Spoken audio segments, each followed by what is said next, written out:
नमस्कार। आज हामी एउटा निकै गम्भीर अनि दुःखद विषयमा कुरा गर्दैछौँ। हो, त्यो हालै अहमदाबादमा भएको एयर इन्डियाको विमान दुर्घटना हैन त? हो, ती एयर इन्डियाको बोइङ 787 घटना 12 जुन 2025 को हो। फ्लाइट 171 लन्डन जाँदै थियो।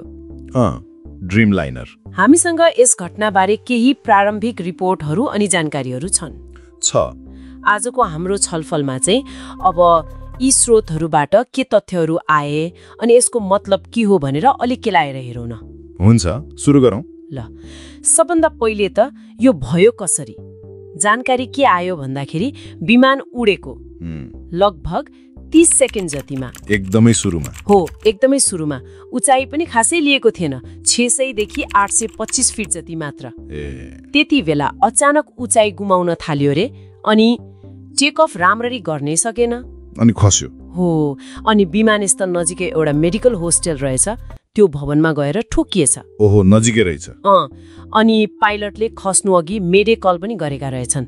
डेकल, त्यो त एकदमै आपतकालीन अवस्थाको संकेत हो नि। हो नि। अनि अब अनुसन्धान त चलिरहेकै होला, तर सुरुमा केमा ध्यान गइरहेको छ त? यति चाँडै उचाइ गुमाउनु त? त्यही त। यो त निकै असामान्य हो। त्यसैले अनुसन्धानकर्ताहरूले अब सम्भावित इन्जिन फेलियरमा ध्यान दिएका छन्। कतै दुवै इन्जिन एकैपटक बन्द भयो कि? दुवै एकैचोटि? हो, त्यो एउटा सम्भावना। वा त्यो इन्धन प्रणालीमा केही खराबी, जस्तै इन्धनमा मिसावट पो थियो कि? त्यो पनि हुन सक्छ। अनि अर्को कुरा चाहिँ त्यो फ्ल्याप्स वा ल्यान्डिङ गियर हुन्छ नि, हजुर, त्यो गलत पोजिसनमा अड्किएर आवश्यक लिफ्ट नमिलेको पो हो कि भन्ने पनि हेरिँदैछ। अनि अनुसन्धानलाई चाहिने महत्त्वपूर्ण प्रमाणहरू, जस्तै त्यो ब्ल्याक बक्स भन्छ नि, हो, ककपिट भोइस रेकर्डर CVR र फ्लाइट डाटा रेकर्डर FDR, त्यो दुवै चाहिँ भाग्यवश दुर्घटनाको 28 घण्टाभित्रै भेटिएछ। यो निकै राम्रो कुरा हो अनुसन्धानका लागि। छिट्टै भेटिएछ है? हो। अब भारतको AAIB ले अमेरिकी NTSB र बेलायतको AAIB को सहयोग लिएर विश्लेषण गर्दैछ। अन्तर्राष्ट्रिय सहयोग पनि रहेछ। यस्तो ठूलो दुर्घटनामा यो सामान्य नै हो, विशेषज्ञता चाहिन्छ नि। मानवीय क्षतिको कुरा गरौँ न अब, त्यो त झनै डरलाग्दो छ। निकै दुःखद। विमानमा जम्मा 242 जना थिए रे, 230 यात्रु, 12 जना चालक दल।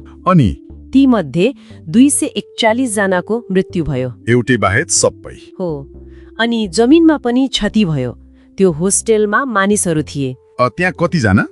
ठीक यति नै भन्ने त छैन, तर 19 देखि 34 जना सम्मको मृत्यु भएको अनुमान छ। ओहो, भनेपछि कुल मृतक संख्या त निकै बढी भयो। हो, लगभग 260 देखि 275 को बीचमा पुग्यो होला। निकै ठूलो क्षति। तर यस्तो विनाशको बीचमा एउटा अलि अचम्म लाग्दो खबर पनि आयो नि, हैन? हो, त्यो एकजना यात्रुको बारेमा, विश्वास कुमार रमेश, 40 वर्षको। उहाँ जीवितै भेटिनु भयो। हो, त्यो साँच्चै नै कसरी सम्भव भयो? एक किसिमले चमत्कार नै मान्नुपर्छ। यस्तो दुर्घटनामा कोही जीवित भेटिनु असाध्यै दुर्लभ हुन्छ। हो त नि। अब अलिकति फराकिलो दृष्टिकोणबाट हेर्दा यो दुर्घटनाको महत्त्व के होला त? यसको महत्त्व धेरै छ। पहिलो कुरा त यो करिब 30 वर्ष यता भारतमा भएको सबैभन्दा घातक विमान दुर्घटना हो। 30 वर्ष यताकै? हो, तर त्योभन्दा पनि महत्त्वपूर्ण र अलि चिन्ताजनक कुरा के हो भने यो बोइङ 787 ड्रिम लाइनर मोडलको पहिलो घातक दुर्घटना हो। पहिलो पटक? हो, पहिलो पटक।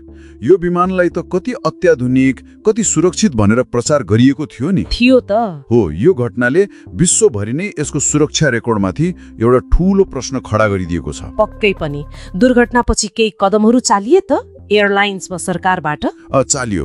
एयर इन्डियाले तत्कालै आफ्ना सबै 33 वटै बोइङ 787 विमानलाई ग्राउन्डेड गर्यो, मतलब उडान रोक्यो सुरक्षा जाँचका लागि। सबैलाई?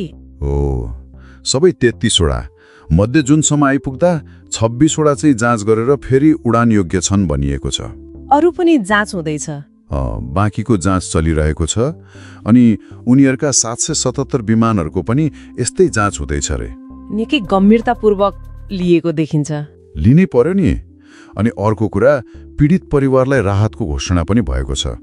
अन्तरिम राहत भनेर प्रति परिवार 2.5 मिलियन भारतीय रुपियाँ। अनि टाटा समूह, जसको एयर इन्डिया हो, उनीहरूले थप 10 मिलियन भारु मतलब 1 करोड प्रति परिवार दिने भनेको छ। यो त राम्रो कदम हो। अब अनुसन्धानले चाहिँ कुन कुरामा बढी ध्यान देला जस्तो लाग्छ, मानवीय पक्ष कि यान्त्रिक? खै, दुवै महत्त्वपूर्ण हुन्छन्।